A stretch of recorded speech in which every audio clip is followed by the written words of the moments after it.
Dan kita pun telah didatangi oleh seorang yang sering kita undang untuk bercakap tentang insiden ini dari semasa ke semasa, dan barangkali ada telahan ataupun analisis terbaru susulan penemuan objek oleh satelit Australia ini. Kita ucap selamat datang kepada Kapten Datuk Nick Husin. Assalamualaikum. Waalaikumsalam warahmatullahi. Terima kasih. Terima kasih Kapten kerana terus setia bersama kami. Masyarakat di luar sana menantikan pencerahan ataupun garapan, idea dan pandangan daripada Kapten sendiri berdasarkan petunjuk-petunjuk ini, Kapten. Pertama, Kapten, hari ini ada satu, kita pun telah maklum bahawa Australia mengesan 2 serpihan di Lautan Hindi. Kalau boleh saya terus bertanya, apakah Kapten yakin dan percaya ataupun Kapten merasakan bahawa ia milik pesawat yang hilang ini? This is it lah. Inilah dia. This is it. Inilah dia lah pada saya. Pasal kita dah discuss banyak kali tentang tempat ni. Lokasi ni kita dah berapa kali kita dah mengulas tentang kemungkinan. Pasal kita dah cancel banyak proses of elimination Kiri, Northern Corridor semua. Tapi keyakinan saya tidak bergerak dari hari ketiga, keempat bahawa di sinilah tempatnya.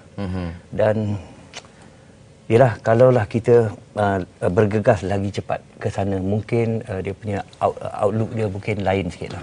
Cepat sikit ya. Itu keyakinan diri saya. Tapi yang sandaran keyakinan saya hari ini kita announcement ni dibuat oleh PM. PM Australia. Australia ni bila saya pergi sana, dia punya level of accountability tu jangan main-main. Maksudnya mereka yang di bawah hulu balang PM Australia yang berpengetahuan. Cakap orang putih senang, subject matter expert. Subject matter expert SME subject matter expert ni. Dia orang telah meneliti dan dia orang telah, pada saya 99% sure. Sebelum dia berani mengumumkan kepada PM dia. Dan kalaulah ini satu ura-ura yang dia suspek, 70% surety. Saya ingat head of investigation saja yang akan melaporkan. Dan bukan pasal bukan negara yang malu. Tapi sekarang bila siapa nama yang saya tahu, apa ni, Datuk Seri Najib je PM Tony Abbott PM Australia. Bila dia announce dengan nampak very firm dan berlandaskan peta, supported by evidence, photographic evidence dengan coordinate. Jadi dia tak ada melencong, very complete information. Yang sekejap information ni, maklumat ni tak payah ditanya oleh pihak wartawan. Dia keluar sendiri. So I am very sure. Lagi satu, bila saya dengar dimensi, ini yang buat saya terduduk sekejap ni. Pasal bukan gambar yang mirip-mirip yang kita nampak di satelit ni. Tapi dimensi pun ada, ukuran pun ada. Bila saya tengok pada ukuran, dikatakan berapa? 24 meter kali 3.3 tu dah jam 70 lebih kaki. Kepak pesawat tu 199 kaki. Jadi dia punya badan pesawat tu mungkin 25 kaki. Jadi ada kemungkinan ini ialah part kepak. Kepak kiri atau kepak kanan saya tak pasti. Kemungkinan besar kerana kalau dia fuselage, badan pesawat tu dia bulat. Kalau bulat, ini nampak macam square. Nampak macam persegi. Persegi, jadi keyakinan saya makin bertambah. Antara dua, satu padanya ialah mungkin kepak kiri atau kepak kanan. Yang satu lagi ialah mungkin ekoran. Dipanggilkan horizontal stabilizer, ataupun bahasa kita boleh, bahasa simple kita lah, kemudi pesawat. Kemudi pesawat yang macam ni kat atas tu. Tapi itu yang bukan saya maksudkan. Yang di bawah, horizontal stabilizer tu. Pengimbang pesawat. Eko pesawat pengimbang. Kerana teori dalam hati saya yang saya belum kopik lagi. Pasal apa? Saya ada satu senario yang mungkin di masa yang akan datang, sepulang pada channel manalah yang nak bawa cerita saya ni, saya akan kupas betul-betul dengan detail teori saya dari mula sampai pesawat tu bertemu air. Baik. Sekarang terhempas di air. Saya rasa kami tak akan melepaskan Datuk Kapten tanpa teori itu. Daripada teori ataupun analisis Datuk daripada awal take off sehinggalah disahkan ya, walaupun gut feeling Kapten mengatakan inilah dia. Inilah dia. Okey. Inilah dia. Berdasarkan telahan dan juga dimensi yang disebutkan oleh penemuan objek itu dan sebagainya, mengatakan ini mungkin horizontal stabilizer, maknanya ekor belakang yang masih sirip di belakang itu kan? Ya. Okey. Ya. Kapten pernah menyebutkan beberapa kebarangkalian pesawat itu sama ada crash ataupun sebagainya. Jadi terhempas ataupun mendarat di daratan itu boleh kita dismiss sekarang ini. Itu memang tak payah cerita pasal dah banyak kali pasal semalam malam tadi kita ini peta saya kat Facebook, personal Facebook saya yang saya buat dengan Samsung Tab. Itu nampak bengkok-bengkok sikit pasal draw dengan tangan. Sebenarnya saya nak besarkan kat bawah tapi tak boleh.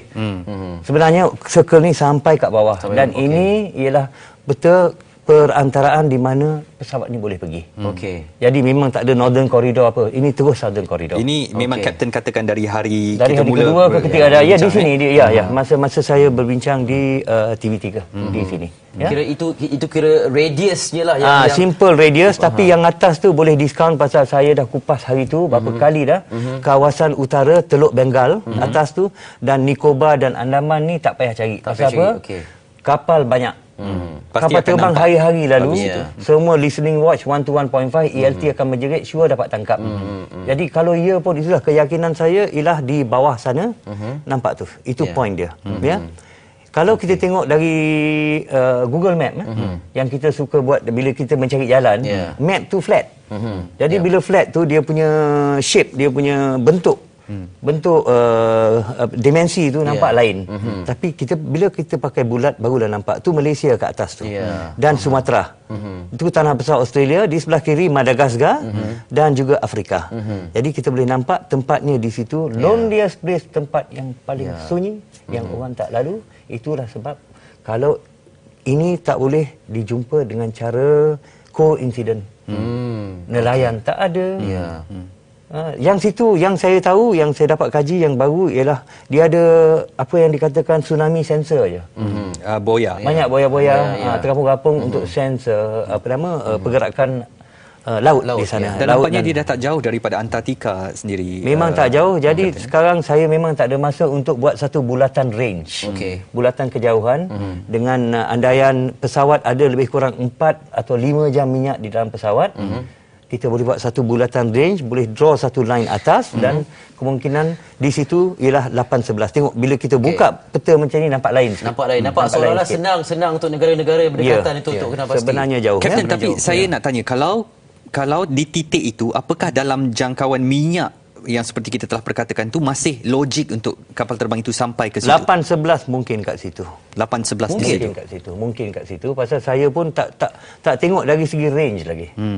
Tapi saya yakin pesawat boleh sampai ke sana dengan menggunakan minyak yang tinggal dalam tangki minyak dia di masa hilang dari kawalan radar, hilang dari skop radar, bukan kawalan radar, skop radar di jam 2.11. Okey. Kapten Nick, sebelum kita bercakap tentang lokasi, ini ialah lokasi penemuan objek ya. The loneliest, one of the loneliest places on the planet.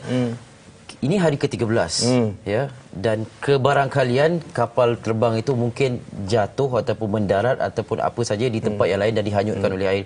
Itu ada possibility je. Bukan possibility. Dia memang di situ. Itu tak ada, bukan possibility, itu memang betul. Itu memang betul. Okey. Apa yang kita jumpa ialah satu float sam, debris dan float sam yang telah terapung selama 13 hari. Pesawat ini garanti bertemu muka air di sana. Tak tahu dengan cara mendadak atau dengan soft landing. Itu saya tak boleh pastikan. Tapi kalau soft landing, yang belakang tu pada saya beranikan diri ni. Saya beranikan diri ni ya. Yang belakang tu ada kemungkinan ialah eco. Kerana bila dia mencecah mungkin pecah. Macam yang jadi di San Francisco, termuntahlah Asiana, Ustaz. Penumpang keluar. Tapi buat masa ni saya terpaksa bersensitif. Kerana banyak keluarga kita nak cerita senario yang mungkin gelap ya. Di masa kejadian ni mungkin itu untuk masa lain lah. Tapi cukuplah bila saya cakap pesawat tu mungkin terhantuk, ekor terhantuk dulu dan ada kemungkinan terkoyak, terkeluar. Baik, Kapten dan Eli, saya hentikan sekejap untuk kita membawakan perkembangan terkini. Laporan berita agensi bahawa pesawat P3 Orion Australia telah tiba di lokasi disyaki serpihan. Sebuah pesawat peninjau jarak jauh P3 Orion milik Tentera Udara Diraja Australia telah tiba di lokasi penemuan dua objek di Lautan Hindi yang disyaki serpihan milik pesawat Malaysia Airlines MH370 pada jam, kalau boleh saya dapatkan dari laporan ini, tidak diberikan 3 petang lebih tadi 3 petang lebih tadi, tapi suka ataupun untuk kita maklumkan bahawa siasatan Australia berjalan lancar ketika ini.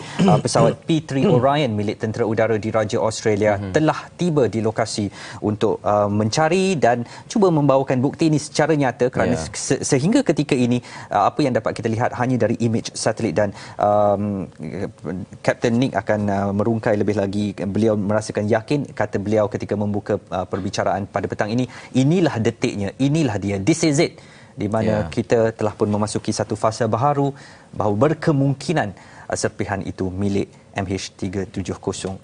Okey, Kapten Nick bercakap tentang telahan Kapten yang mendarat, tak kira kecemasan apa saja, mendarat dan ekornya patah. Bila terantuk dengan air. Bila terantuk dengan air. Okey, dalam keadaan impact yang sebegini, adakah satu, katanya pada G-force yang tertentu, satu data ataupun maklumat ELT akan menyanyi. Akan menyanyi kerana bila terhantuk ataupun terkena air.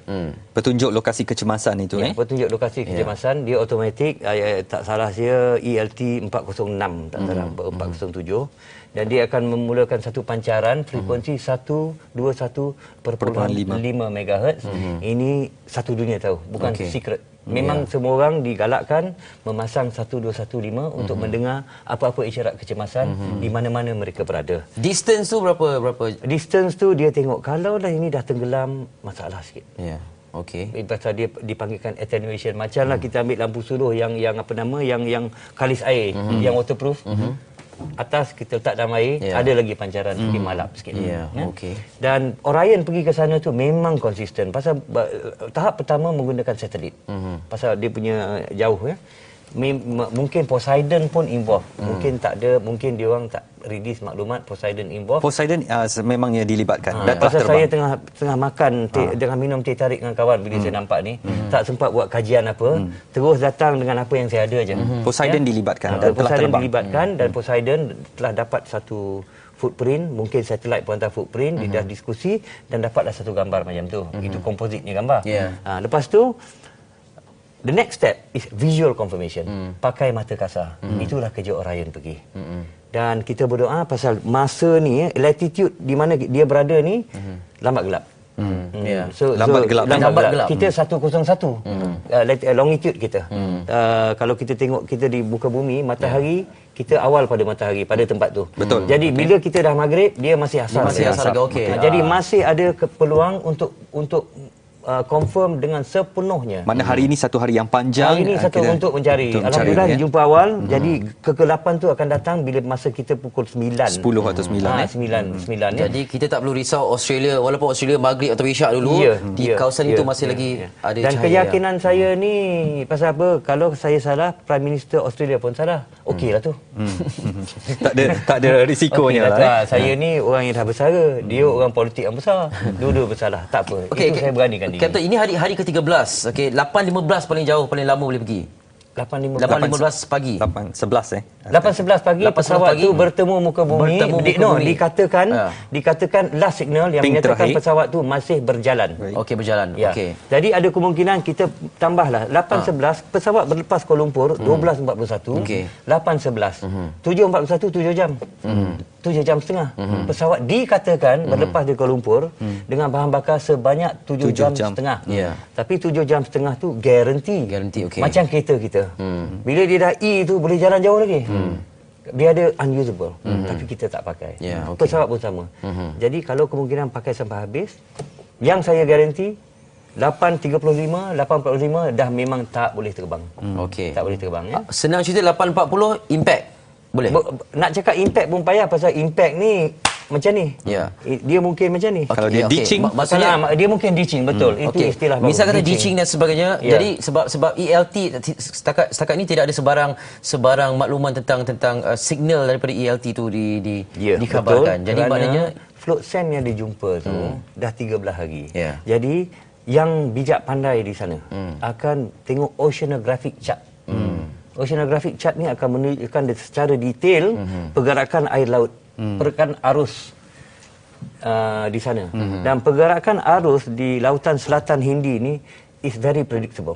okey. sangat boleh dijangkakan. Dia buat jangkaan dia bagus, estimasi dia bagus oleh kerana dia tiada landmass. Macam di Pasifik, macam Indonesia kita ada Kalimantan, belakang tu ada Celebes, ada Sulawesi. Dia mengacau. Ini betul-betul open Ini sea. kalau kita bulatkan dunia tu, tengok dari Antartika, kita akan nampak satu iringan laut sekeliling dan pecahan dia hanya di tempat yang dinamakan Terra del Fuego, iaitu Amerika Selatan, di mana dia dekat nak bercantum dengan Antartika. Falkland. No, Antartika. Peninsula Antartika. Dan Terra del Fuego, Chile, tempat yang paling selatan sekali dalam dunia. Okey. Ini tak ada dia Antartika ya. Itu saja yang jadi satu gate. Jadi boleh dikatakan dia akan berlega sendiri, tak dikacau. Dan kalau ada float sand pun mungkin dia akan berlega 3-4 tahun di situ. Ya. Jadi maknanya tidak akan ada kecenderungan untuk hanyut lebih jauh. Mungkin ada yang sikit, tapi main wreckage tu mungkin akan terus berarus di sana saja. Dan ada kemungkinan kita akan jumpa float sand debris 3 tahun, 2 tahun dari sekarang, mungkin di kepulauan kecil. Yang mana ketika itu ELT pasti sudah tak berfungsi lagi. Data ELT dalam pesawat. Jadi kita tak boleh confuse. Saya pun kena nak buat satu statement bahawa kita tak boleh kelirukan wreckage dengan pesawat. Pesawat yang besar tu mungkin dia punya ELT di dalam pesawat di dasar laut. Dan mungkin berada, kalaulah dia punya arus tu, perjalanan arus tu katalah 80 nautical batu nautika 170 kilometer sehari. 10 hari dah 1,700 kilometer. Jumlah itu besar. Tapi 170 kilometer tu tak bermakna macam ni. Mungkin dari sini dia berpulas. Saya bukan pakar oceanografi, tapi saya teka, saya faham dia ada satu pattern. Kapten, ini mengandaikan kalau debris itu di permukaan air lah. Di permukaan air, ya. Kalau di dasar mungkin di dasar tak bergerak. Tak bergerak jauh. Dia bergerak jauh pasal dia akan tenggelam. Mungkin dia dekat sini, dasar jalan macam ni, dia akan turun macam ni. Atau macam ni. Ya, tapi yang paling mustahak, kita sekarang dengan data yang mereka ada, dia sudah boleh narrow down. Sudah menepati dari luas macam ni dah turun macam ni. Jadi kemungkinan untuk mendapat signal ELT itu cerah sikitlah. Taklah gelap macam malam tadi yang kita cerita. Pasal ini perkembangan baru dah boleh narrow down. Satu. Ada lagi 17 hari. Alhamdulillah 17 hari. Nah, kita pulang balik pada AF447. AF447 bila dia jatuh, Air France yang jatuh di lautan Atlantik 5 hari sebelum mereka menjumpa serpihan dan human remain. Betul. Mayat-mayat dah dijumpai 5 hari selepas terlepas. Saya jangkakan dia orang jumpa black box tu. Ini orang banyak salah faham. 2 tahun nak jumpa black box. Tak. Bukan 2 tahun. Dia terus dah jumpa black box. Nak ambil itu pening kepala. Jadi memakan masa sampai 2 tahun nak cari peralatan nak ambil black box tu. Sebegitu sukar, Kapten? Dia macam dah jumpa main area tu, kita kena hantar satu rover dengan tekanan air yang amat tinggi. Dengan pakai pancaran lampu, pasal sana gelap. Sangat gelap. Gelap. Langsung tak ada cahaya. Dan dia tengok risiko rover tu mahal kalau tergantuk dengan batu ini banyak dia punya. Saya again bukan pakar oceanografi, tapi kita dah tengok banyak National Geographic untuk mengetahui sedikit sebanyaklah. Memang deep sea search. Kita ulang balik memori kepada mencari Titanic. Betul. Titanic tu saya ingat 8 kali lebih besar, 10 kali lebih besar dari pesawat yang ni. Itu pun memakan masa yang amat lama. Jadi this is baru bab kedua. Okey. Kapten, kalau kita tengok di peta yang telah Kapten pinpoint tu ataupun yang ditandakan pada Google Earth itu debrisnya, debris yang dikenal pasti oleh satelit. Okey, radius kebarangkalian pesawat itu berada di dasar laut itu berapa luas? Ini investigator ya, penyiasat. Penyiasat akan dapat buat satu andaian bila dia tengok cara koyakkan debris. Okey. Sama ada meletup, sama ada terkoyak dengan kuat, terkoyak dengan perlahan, terkoyak disokong air, mungkin dia macam ni tapi air goyang-goyang sampai putus. Ini semua dia dapat tahu. Dari situ dia boleh macam reverse engineering, reverse playback, 2 atau 3 senario. Macam rewind tape tengok macam rewind ya, tape tengok. Ini pakar-pakar yang luar negeri, memang diorang bersekutu dengan NTSB yang memang berpengalaman investigation pesawat besar yang bertemu muka air dengan keadaan yang tidak diingini. Ya. Kita bercakap tentang sesuatu yang punya kemungkinan yang pelbagai, walaupun dah kita narrow down kepada penemuan satu objek bersaiz 24 meter ini, dan menurut Captain Nick kemungkinan ia adalah pengimbang bahagian belakang horizontal stabilizer itu mungkin juga, dan tindakan seterusnya ialah ataupun rentetan penemuan ini apa selepas ini. Okey, kita dah gerakkan. Dia ada strong suspicion. Okey. Disyaki dengan yakin. Itu sebab dihantar aset Orion pergi tengok untuk tengok dengan biji mata.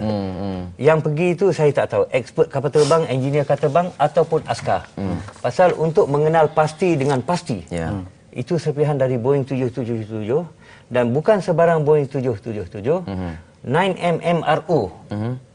Mesti ada engineer Boeing dan juga mesti ada kaitan dengan mereka yang bekerja di MAS. Yang boleh mengenal pasti there and then nampak saja serpihan itu, yes, this is. Ya, sampai dia cakap, tapi itu pun dia kena pegang dan dia kena analis juga. Pasal tak cukup cakap ini serpihan. Tapi dalam report SAR tu kan, untuk mengenal pasti bukan ini serpihan. Jumpa di mana, serpihan ni part mana kapal terbang pesawat. Part mana? Ekor ke, depan ke, bumbung ke, kat manalah. Saya pun mungkin salah. Pasal saya tengok gambar macam tu je, pandai-pandai pergi apa ni? Cakap ekor. Pergi cakap ekor Tapi saya fikir baliklah. Adalah I punya justification, pertimbangan tu. Jadi janganlah ambil perkataan saya ni sebagai mutlak. Ini kita boleh layan sama kita dulu. Tapi seperti saya cakaplah, as time goes by, saya akan kembali untuk mengulas lagi dengan secara lebih detail part by part. Ya. Kalau diikutkan, misal kata dibawakan pihak yang pakar dari Boeing ke dari Malaysia Airlines dan sebagainya, dan bila melihat dengan mata kepala sendiri ada visual contact terhadap serpihan itu, bolehkah disahkan ataupun perlu cuma setakat ni kata yes, we found the object seen as shown in the satellite, perlu dibawa balik dia ni sebab kita tak tahu apa yang berada di lautan lepas. Apa yang akan ada ini bukan macam aksiden kereta. Aksiden kereta kita tak gerakkan, dia ada kat situ dan dia takkan hanyut. Ini kena recover terus. Jadi sekarang P3 Orion datang, kapal dah standby, recovery ship dah standby. Dia cakap confirm is a go. Stand down all other areas. Aset-aset lain semua berhentilah. Dah yang kat Andaman semua tak payahlah. Berhentikan dan dia akan buat satu reconciliation. Satu perundingan untuk tengok aset-aset. Korang kapal perang yang tak ada recovery, yang untuk tengok dengan mata dah tak payah. Boleh balik. Jadi dia akan buat satu asset reconciliation untuk mencari kapal-kapal yang sesuai lah. Dulu kapal general, kapal yang janji kau boleh bawa orang, boleh tengok pergi.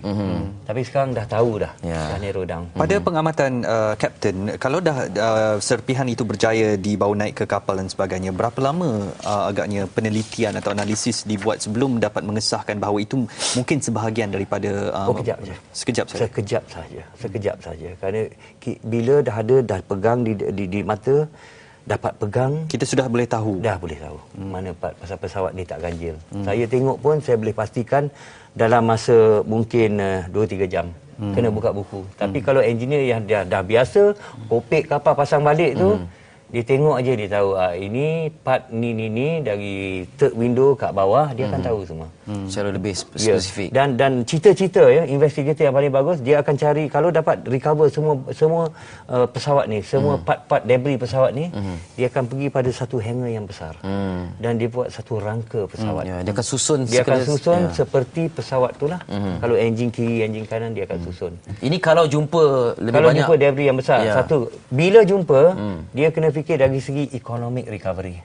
Apakah value kita untuk mengambil pesawat keluar? Mungkin kita concentrate pada black box sahaja. Tak perlu yang lain badan lagi. Pasal kalau dia dah tengok, okey, ini takkan hanyut. Ini sampai bila pun ada kat sana. Pasal lepas ni yang kita lupa bila ada disaster, calamity, katastrofi, bencana macam ni, buat masa terdekat sebulan tu kita lupa duit. Ya, betul.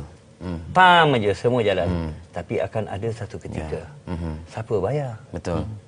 Ini semua akan timbul lah. Jadi kita baru habis bab 1.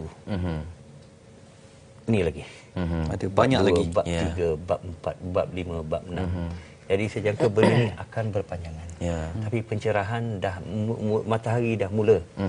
Ada sikit dah kebiru-biruan dari hitam tu. Ya, itu sebab bila Kapten Nick sebut tentang reconciliation tu sangat penting, sebab memastikan kapal, sebab setiap kali keluar tu itu kos tu. Dan apatah lagi membabitkan salvaging the debris pesawat tu nak keluarkan, adakah perlu ataupun sekadar melihat mendapatkan black box saja. Sebab kalau diikutkan bagaimana atau pada ketika mana perlunya dikeluarkan semua bangkai ataupun debris pesawat tu dan disusun dalam satu hangar yang besar, ataupun dalam kes tertentu hanya black box saja dah boleh menentukan segala-galanya. Kalaulah ada burn mark, kesan bakaran, itu perlu dia disiasat. forensik akan tengok kesan bakaran ni oleh kerana letupan minyak pesawat yang tak mungkin kan, pesawat tangki dah kering. Ada sikit aja minyak kat dalam, pesawat tangki dah kering. Jadi kalau bom senang aja. Bom tu dia ada fingerprint. Kebakaran bom memang ada fingerprint. Itu kebakaran dia bukan mendalam sangat. Dan pasti ada banyak serpihan lagi. Semua. Tapi dengan tu dia tahu, ini bom. Jadi dia akan, kalau bom ini menjadi satu tanda tanya yang amat serius, kerana dia mengundang kita menjadi syak kepada terorisme dan sabotage. Jadi kita kena cari kapal tu dengan sepenuhnya supaya kita boleh tahu di mana bom, apa jenis bom, macam mana dia buat bom tu, dan macam mana detonation semua. Dari situ kita akan dapat tahu kat mana dia beli bom. Bag tu yang mengandungi bom tu dia boleh cari sampai beli kat Sungai Wang pun boleh. Kalau dia beli kat Shanghai pun boleh. Dia boleh tahu. Saya fikir balik pada Lockerbie. Lockerbie Scotland, di mana pesawat meletup Pan Am dia jatuh. Akhir sekali investigator dapat tahu radio dibeli di Dubai. Sampai macam tu sekali. Tapi itu kat tanah memang senang cakap lah. Tapi ni kat bawah. Mungkin dia akan tengok dan akan mencari serpihan yang relevan dalam konteks suspicion dia. Sebab tertentu macam mana pesawat ni boleh jatuh. Kalau kita dah tahu pesawat ni jatuh oleh katalah human action, katalah, ya, bukan bom dah. Jadi itu akan membuat black box dan CVR jadi lebih mustahak. Black box dan CVR, black box dan cockpit voice recorder, perakam. Ingat lepas ni kita kena duduk, kita membuat satu istilah Melayu sendiri. Betul. Kita tak CVR semua ni. Kesian juga orang ni, dia nak ikut tapi saya tak boleh lari pada istilah ni kerana bahasa kita tak cukup. Semua ni tak ada. Tapi tak apa, kena sebab tidak dinafikan banyak perkara kita belajar daripada hari pertama. Sebab satu persatu kita belajar tentang aviasi, tentang radar, tentang pengawalan kapal. Terima kasih kepada Kapten Nick lah kerana memaklumkan dari semasa ke semasa banyak lagi istilah baru yang lebih teknikal, yang mungkin berat tapi akhirnya menjadi mudah sebab kita ikuti dari semasa ke semasa. Kapten, sebelum kalau kita ada perhubungan dengan pakar-pakar kita, saya terpaksa bertanya soalan ini, Kapten. Air France, human remain ataupun mayat manusia itu ditemui 5 hari. Kalau Kapten katakan awal tadi bahawa saya yakin bahawa ini adalah milik MH370, kenapa belum ada sebarang penemuan dari segi aspek human remain? Pasal human remain ni, pasal kalau dah sejuk, payah infrared tak dapat, reflection tak ada, reflection matahari tak ada. sonar pun kita tembak mungkin dia terus saja. Tetapi bukan Tapi ini besi. Maksudnya dia masih di dalam fuselage lagi. Tak, maksud saya jika ada pun terapung-apung dari cara menggunakan satelit ni, dia menggunakan sonar, ada frekuensi dia yang boleh di-adjust untuk membaca sama ada ini pokok ke, ini besi ke. Tapi untuk badan kita ni dia banyak air dalam. Tidak memantul kembali. Mungkin tak memantul kembali. Itu sebab garanti kalau pakai sistem elektronik yang kita selalu jumpa adalah besi, logam. Manusia yang kita tengok kat movie nampak jalan tu pasal dia hidup. Bila kita hidup, kita ada suhu panas. Itu yang dia sensing. Tapi kalau mayat tu dah terapung, dia punya suhu dengan suhu air sama. Jadi tak ada temperature gradient namanya. Gradient suhu tu tak ada. Jadi menjadi susah. Okey, bila sentuh dengan aspek human ni pula, saya nak bercakap kepada Kapten atas kapasiti seorang kapten. Apabila pendaratan ataupun impact, tak kisahlah ditching ke ataupun landing bagaimana sekalipun, apa yang berlaku di dalam kabin itu dari segi persediaan untuk ni? Adakah dia ini bukan kelang kabut. Dia ada dia punya proses. Okey. Ada dalam buku, tebal buku dia. Dan tiap-tiap pramugari yang pakai kebaya tu sungguh pun kita nampak dia lemah, lembut, manis semua, tapi bila time emergency saya memang percaya kat dia orang. Cabin crew mas ni memang bagus kerana training pun bagus. Kapten pun bersama training dari segi keselamatan dipanggil SEP training, Safety Emergency Procedure Training, yang kita buat di Kelana Jaya, yang MAS buat. Saya ni anak MAS lagi, dah berhenti ni. Yang kita pula, yang MAS buat di Kelana Jaya. Di situ ada kolam renang, ada rakit, ada pesawat, badan pesawat pun ada. Saya ingat dari sana sampai sini besar dia, dengan kepak yang turun kat swimming pool. Okey, dengan ada training kesiagaan sebegitu, dengan latihan sebegitu, apabila kemungkinan mungkin anak kapal ataupun penumpang tahu apa yang bakal berlaku dan mungkin ada satu emergency procedure. Tentang gila kita kalau naik pesawat, kita safety briefing tu kadang-kadang kita ambil indah tak indah. Jadi pemakaian jaket keselamatan tu, adakah itu dalam jangka masa sebelum berlaku itu diguna pakai ataupun kalau saya fikir balik, ini dah pelik. Pesawat memang tak turun kat Beijing. Orang atas pesawat akan tahu. Jadi preparation untuk pakai life jacket semua garanti dah dipakai. Garanti dah dipakai sebelum diturun lagi. Dah dipakai dan briefing dah dibuat. Ini kira kalau ini satu kejadian emergency ditching lah. Ini ialah satu dream emergency ditching untuk anak kapal. Lamanya bang masuk 1 jam kita boleh prepare.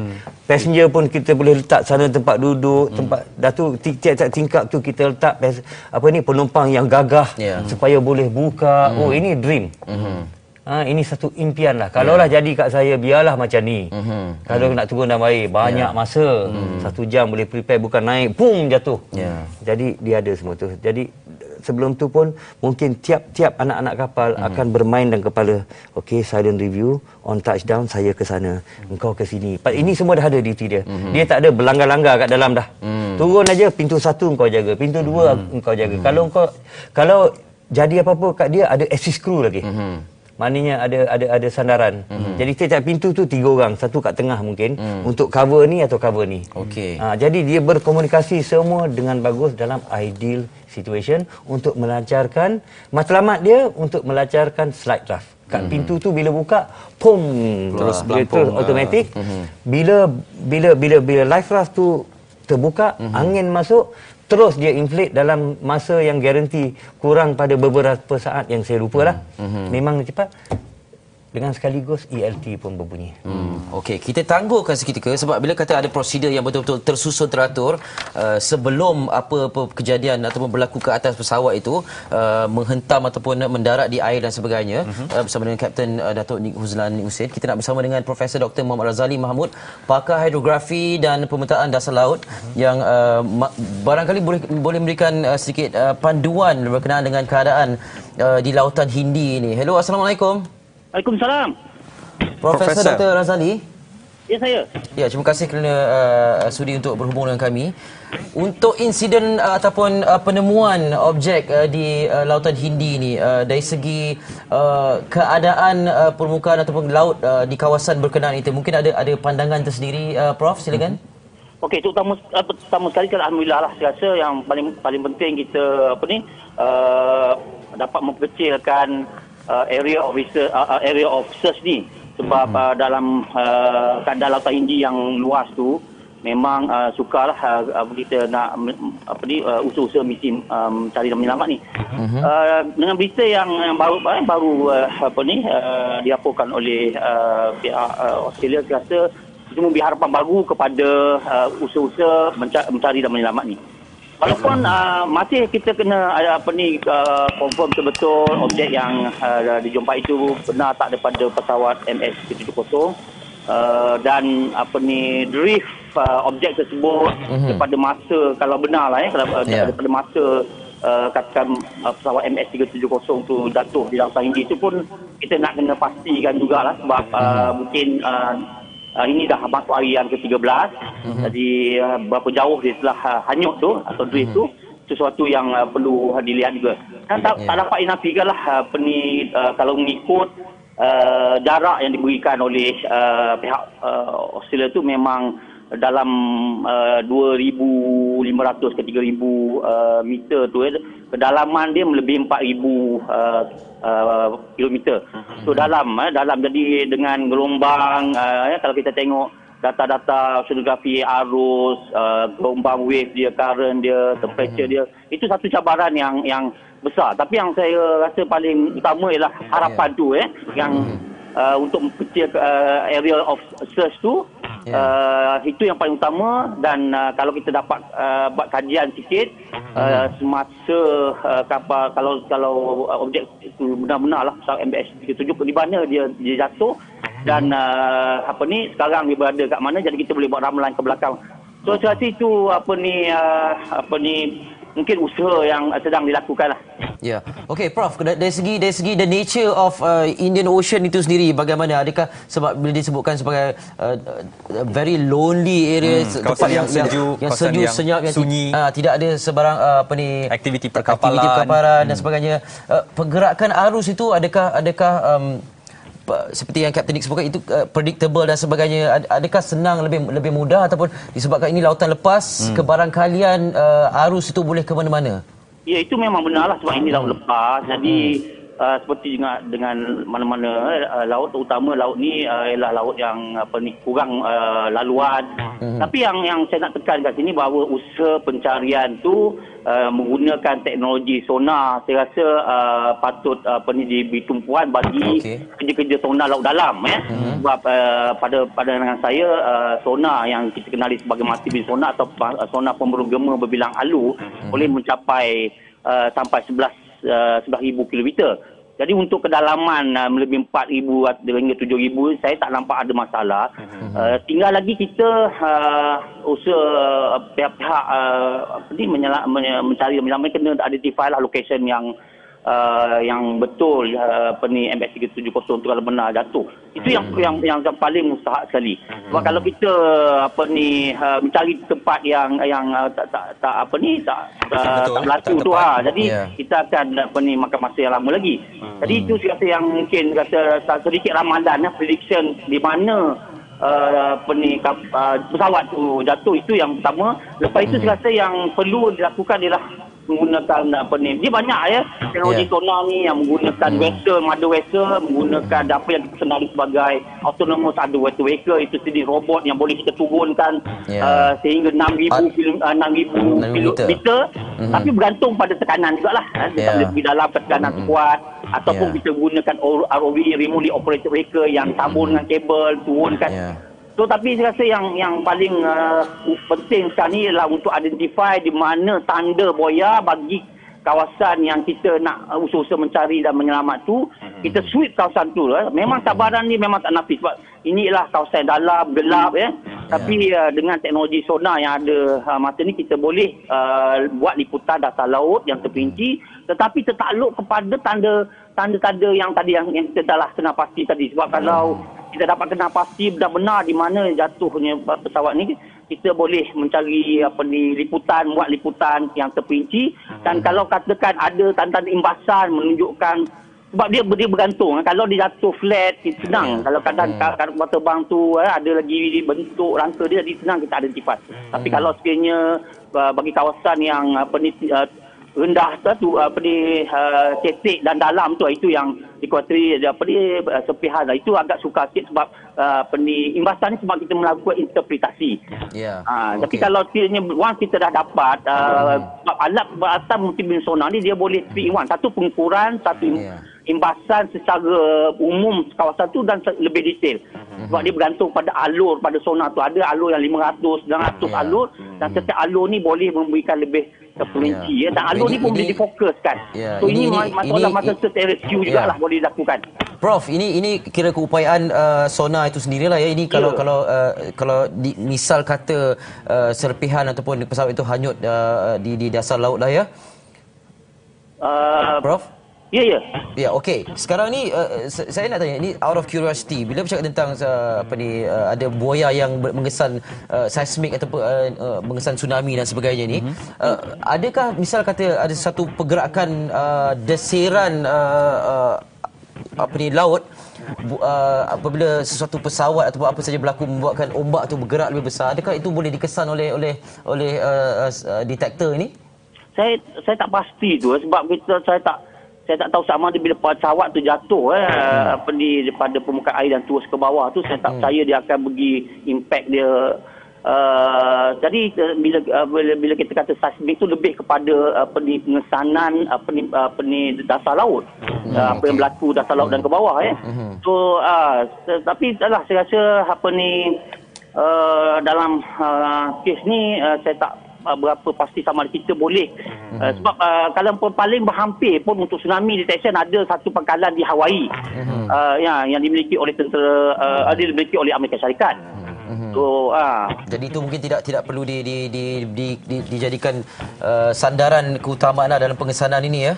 Tapi segala semua maklumat kita perlu tengok dan kaji. Jadi kalau katakan pihak yang paling hampir dengan kawasan tersebut ialah Australia. Jadi kalau maklumat, dan saya percaya pihak Australia mempunyai banyak maklumat untuk melihat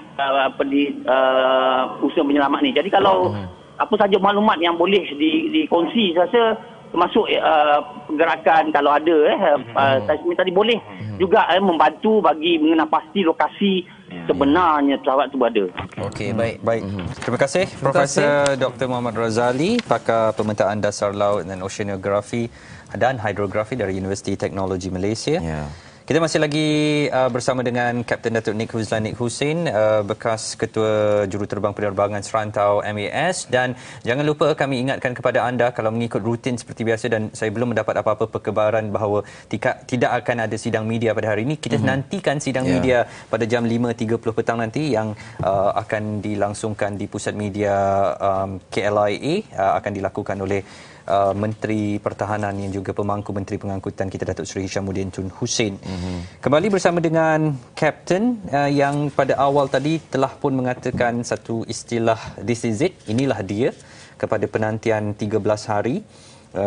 Beliau yakin bahawa pesawat itu telah membuat pusingan balik daripada titik Igari melalui barat laut Pulau Pinang, dan kalau mengikut keyakinannya di titik pada hari ini 2,500 km ke barat daya Perth adalah di mana ia ataupun misteri ini boleh dijawab. Tetapi mengarah kepada keyakinan itu, Kapten, pasti anda mempunyai telahan ataupun idea-idea yang mungkin boleh dikongsikan kepada penonton. Mengapa anda yakin bahawa inilah dia? Dan kalau mungkin dari pemahaman atau pengetahuan anda, Kapten, mungkin anda boleh kongsikan mengapa ia melalui kawasan itu. Okey, nombor satu, keyakinan saya punya suspicion. Saya dah memang lama menggunakan proses of elimination ya. Dan kita pun dah kongsikan secara umum dengan penonton-penonton semua. Dah lama dah tu. Yang lagi satu yang buat keyakinan saya ialah sistem accountability di Australia. Itu bahawa perkara ini diumumkan oleh Perdana Menteri di dalam parlimen. Maknanya penghulu hulu balang. Saya suka cakap kata hulu balang lah. Dia punya foot soldier lah. Yang ada kompetensi tu ni, dia dah duduk dan dia orang dah berbahas sama sendiri, mungkin menjerit-jerit sama sendiri. Nak cakap kat PM ke. Datuk, ini ini standard PM ke news ni? Sebelum keluar. Jadi saya yakin, jadi saya tak malu salah. Kalau dia salah, saya salah lah. Kita salah bersama. Tapi accountability level tu tinggi. Sampai to a point, siapa yang suruh dia cakap kalau benda ni tak betul, besok dia panggil, dia akan tanya lu kerja mana besok. Pasal you dah tak kerja dengan saya lagi. This is the level of trust. Jadi saya pun memang percayalah. Ya, dengan tahap tertinggi itu ataupun level tertinggi sebelum dimaklumkan kepada dunia, apatah lagi kepada Perdana Menteri kita tentang penemuan ini, bila Kapten Nick sebutkan tentang accountability itu, kita tidak nafikan itulah kekuatan atau kredibiliti kerajaan Australia. Pada masa yang sama mereka juga meletak 50-50. Kemungkinan ini MH370, kemungkinan ini tidak. Jadi setidak-tidaknya dimaklumkan oleh pegawai tertinggi. Itu saya pun macam tu. Bila cakap macam tu berdasarkan statement dia orang, dikawinkan dengan saya punya suspicion yang dah berlega selama selepas 3 hari insiden terjadi. So kalau dia 50-50, saya pun berlandaskan 50-50 dia juga. Tapi ada kekuatan sikit kerana saya dah percaya pesawat tu dah memang pergi ke situ. Yang saya tahu dengan pasti, yang saya yakin, tempat yang dia jumpa float sand tu, tempat yang ke debris tu kan, jauh juga dari tempat di mana pesawat tu mendarat. Kerana bila saya tengok balik kat peta, tak ada masa nak cek betul-betul lah. Mungkin itu luar dari jarak penerbangan minyak. Jadi atas lagi. Prediksi pun saya memang atas lagi dari sana. Tapi arus dah membawa. Dalam masa 13 hari. Dalam masa 13 hari arus. Pasal kalau kita fikir, kalaulah arus tu katalah 5 kilo, 15 kilo 1 jam. 10 jam dah 150 kilo. 20 jam dah 300 kilo. Kali dengan 10 hari. Ribu-ribu juga tu. Jadi mungkin di atas lagi. Jadi ada kemungkinan, jadi sekarang dilema, saya nampak dilema dari Malaysia Airlines. Dari segi keluarga. Sekarang tengah dilema, guarantee. Tengah menjerit, tengah sama sendiri, mas ni. Tengah argue, tengah berbahas sama sendiri nak bawa mereka, kaum keluarga ke Perth ke tidak. Kerana berita ni akan membuat satu kekecohan pada pandangan saya, pasal yang tidak faham dan mengetahui dan beremosi akan terus nak pergi ke Perth. Padahal yang terjadi itu jauh dari Perth, tak ada value. So jadi yalah, ini kena buat satu penjarahan yang satu advice supaya tengoklah kajilah dengan baik the next move, because we cannot afford another misstep. We cannot afford another misstep. Tak boleh dah. Penemuan ini saja bukanlah penyudah pada segala-galanya. Tunggu dulu, ini baru bab 1. Ini baru bab 1. Baru bab 1. Nak buka buku bab 2 mungkin lagi rumit. Okey, Kapten, tadi kita rencatkan sikit tentang prosedur kecemasan sebelum sesuatu kemungkinan berlaku ke atas pesawat MH370 ini dengan briefing dan dengan anak kapal tu bersiap sedia untuk apa saja ni dengan penumpang dan sebagainya. Sekiranya penumpang tu dipakaikan atau memakai jaket keselamatan itu, adakah kebarangkalian yang human so-called remains kita minta ialah kan boleh dikesan? Jaket tu kuning. Jaket tu kuning merah. Ada yang merah, fluorescent red. Saya pun ada dulu kuning, sekarang merah kan. Pasal tak pernah tengok, kadang-kadang kesian kat pramugari. Duduk bercakap seorang. Saya lain kali kita kena ingat sikit, tengoklah kalau dia kena tengok. Dia buat kerja kan. Kena pay attention. Kita kena pay attention. Lautan sejuk. Jadi dia bukan macam tropika di mana dia boleh jadi rotten ke apa kan. Jadi mungkin kesinambungan badan tu masih ada dengan life jacket. Tapi nak jumpa secara elektronik payah.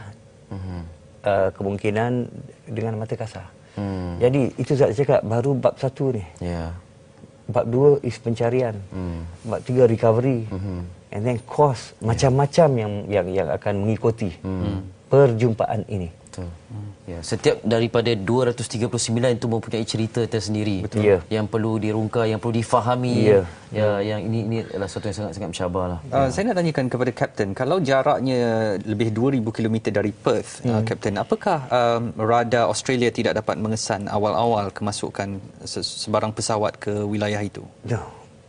barangan pesawat, float sand, debris dijumpa 2,000 lebih kilometer. Pesawat mungkin 3,000 lebih. Itu yang saya kalau saya analyse lah. Maknanya pesawat itu tidak mendekati wilayah Australia. Memang tidak mendekati. Pesawat tu memang bila dah pusing pada Bandar Aceh ke kiri bawah tu, Lok Sumawe tu is the last radar. Lok Sumawe ni dekat Bandar Aceh, ada base Indonesia. Jadi saya buat andaian kalau ada base, ada fighter, guarantee ada radar. Jadi Lok Sumawe is the last radar. Radar-radar lain beribu kilometer di seberang Lautan Bengal, di Colombo, Sri Lanka, dan juga Trivandrum di atas sampai Madras, Chennai dan Kolkata. Jadi nampak sangat memang tak ada radar dan dia akan turun jauh dari Perth, lebih jauh. Ini dia dah float dah. Kapten, kita backtrack sikit. Mungkin Kapten pernah memaklumkan tentang perkara ini. Berapa lama sebuah pesawat itu boleh terbang di bawah radar? Berapa lama? Selama-lamanya kalau apa nama, minyak cukup. kalau minyak cukup dan juga kalau terrain tu bagus. Dalam konteks 777? 777 nak komen pun payah pasal tak ada orang buat dan tak ada keperluan untuk terbang bawah radar. Malah kalau boleh 777 ni janganlah keluar radar. Dari take off sampai landing dalam radar coverage sajalah, janganlah keluar radar. Jadi nak komen pun payah, tapi cakap kalau boleh tak boleh. Satu hari nanti minta lah Mas tunjuk. Dia orang ada simulator. Tak salah nak tunjuk. It's not a secret. Jadi untuk pemahaman orang ramai, bukan untuk curiosity, supaya jangan salah anggap teori-teori yang terapung dalam alam maya. Cepat sangat excited. Terutama sekali kalau ada nama orang putih yang tulis. Jadi kita janganlah terbawa-bawa. Kat negara kita ni ramai. And then kita dalam situasi kita kan. And then Mas ni bukan canang-canang, Boeing 777 launch customer. First customer bawa 777. Memang paling berpengalaman dalam dunia. Jadi memang kita tak heran. Saya tertarik bila Kapten Nick sebutkan kita yang gairah membaca perkabaran di media sosial ni, terutamanya di laman sosial seperti Facebook, Twitter dan sebagainya ni, yang menyebarkan apa saja berita yang dinukilkan oleh nama Mak Saleh saja, itu dianggap ada credibility. Dan letakkan status tu ini mungkin betul. Kena dinilai kembali dah. Pasal memang bernas, banyak teori yang amat bernas yang datang dari barat semua tu, dan saya pun terbawa. In fact, information ni dari barat, dari orang barat juga. Jadi saya tadi buat sweeping statement, memaksudkan let's be ada discretion sikit dan ada balance dengan local content, because this is a local thing. Orang tak tahu bahawa Mas ni memang terror Boeing 777 dari time keluar factory kita first. Antara dua company penerbangan yang memulakan penerbangan Boeing 777. Kawan saya, Kapten Izham Ismail, ialah world record holder. Dia bawa Super Ranger, penerbangan terjauh pesawat 2 enjin dari Seattle ke Kuala Lumpur. Bukan senang-senang tu. Betul. World record tu. Saya dengar pun agak seolah-olah mustahil, tapi jadi kita ada kepakaran dalam corong-corong kalau dicari. Sama juga yang belah sana, yang in the west tu, dia ada kepakaran dalam corong-corong. Tapi janganlah semua kita pergi ambil dengan sekaligus satu bali, satu timba terus percaya. Betul. Okey, pelbagai aspek kita ingin rungkaian daripada Kapten dari segi apa yang berlaku selepas ini, apa yang harus kita consider dan sebagainya. If it were you, kalau Kapten menerbangkan MH370 ini, apa yang bermain di fikiran upon shutdownnya transponder sehinggalah menemui laut? Shutdown transponder tak ada hal.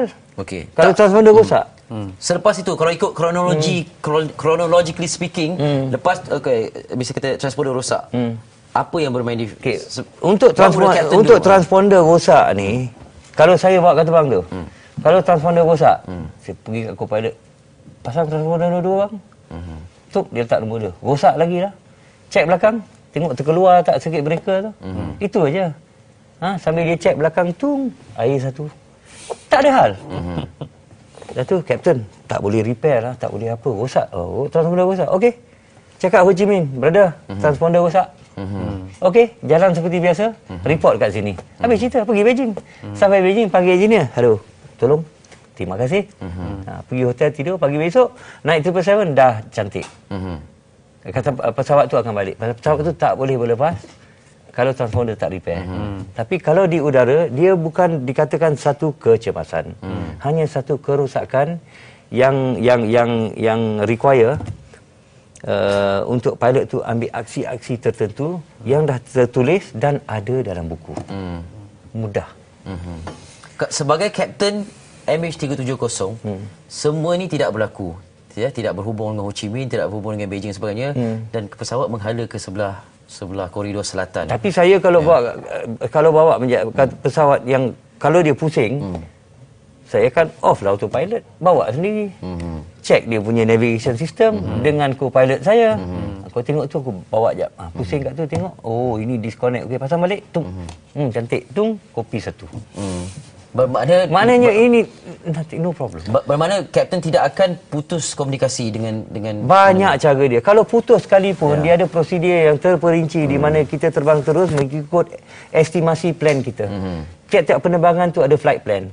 Dari segi MH370, dia panggil repetitive flight plan. Masuk sekali je. Pasal ini akan terjadi tiap-tiap malam. Dalam flight plan tu akan cakap, memang semua dah print, yang kosong, nama kapten, berapa passenger, berapa banyak minyak, itu diisi. Tapi dari segi skedul penerbangan semua dah ada. Jadi kalaulah saya tak dapat bertutur dengan siapa-siapa, perundangan telah berkata ikut jalan yang telah difailkan dalam flight plan, pergi ke Beijing, sampai ke Beijing buat satu pusingan mengikut.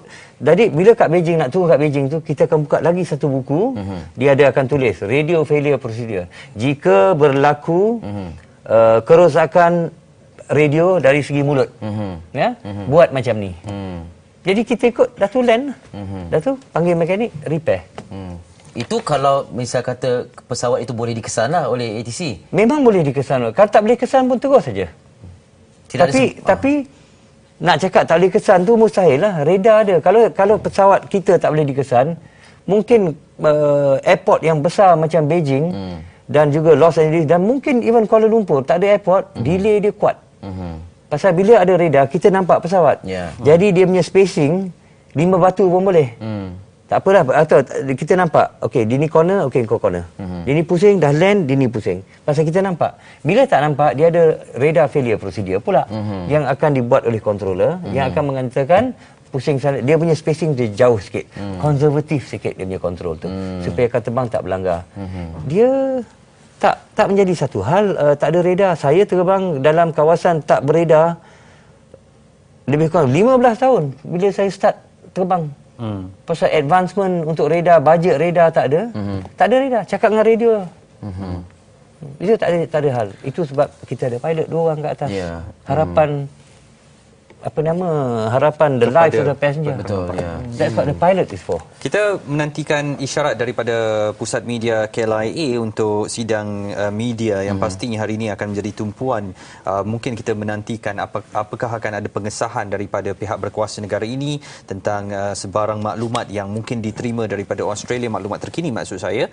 Tetapi sementara itu ada eloknya juga kalau saya maklumkan kembali bahawa Perdana Menteri Datuk Seri Mohammad Najib Tun Razak telah mengadakan perbincangan dengan Panglima Angkatan Tentera Tan Sri Zulkifli Muhammad Zain mengenai pengesanan objek di Lautan Hindi yang dilaporkan oleh Perdana Menteri Australia. Kita telah menerima isyarat dari hotel sama-sama di KLIA. Kita terus tumpukan perhatian ke sidang media pada hari ini yang akan dilakukan oleh Menteri Pertahanan yang juga pemangku Menteri Pengangkutan Datuk Seri Hishamuddin Hussein.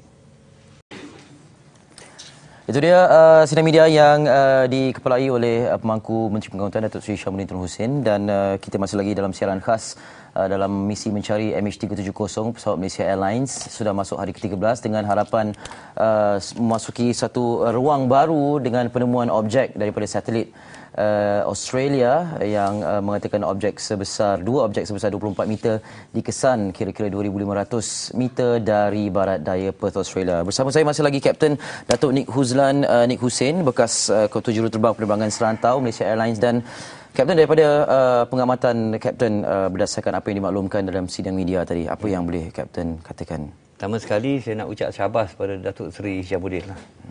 Because to me, for a person yang bukan trained in aviation, I think he's handling the whole show very, very well. Okay? Lain pada tu, tak ada banyak yang kita dapat belajar dari segi press conference tadi kerana berita dah banyak dah float kat internet. Dari segi gambar-gambar satelit semua in full detail. Dah ada discussion yang berjela-jela in professional pilotnya forum macam-macam dah keluar dah. So, yalah aset-aset tu memang kita dah tahu kan. And but it's nice to know kita ni masih lagi ada cooperation dengan orang luar. Saya memang curiga lah. Pasal sekarang semuanya di tangan orang luar. Kita pun tak ada keupayaan. Tempat tu jauh dari tempat kita. Dari segi kos pun satu masalah yang amat besar. Jadi sekarang kita hanya harap budi bahasa, budi bicara kuasa-kuasa luar untuk menolong kita dengan seboleh-bolehnya. Dan tadi saya encourage lah. Saya syukur dengan kenyataan Datuk Seri tadi dari segi cooperation is still there. So I think kita kena bela kita punya cooperation dengan dia orang. Ya, apatah lagi dengan saat-saat yang cukup genting ni. Okey, Kapten, kita nak hentikan seketika perbincangan kita ni. Saya nak bersama dengan serahkan kepada Izwan Azir yang akan memaklumkan kepada anda rentetan dari awal kronologi kehilangan MH370 ini sehinggalah setakat ini. Izwan, silakan. Baik, terima kasih Izwan Azir, dan itu rangkuman sikit sebanyak daripada awal kejadian sehinggalah ke penemuan objek daripada satelit Australia. Dan soalan terakhir saya kepada Kapten Nick sebelum kita lanjutkan perbincangan ini dari semasa pada siaran yang akan datang insya-Allah. Game plan kita selepas ini bagaimana? Apa, bila, di mana, siapa, mengapa. Itulah kita akan revisit.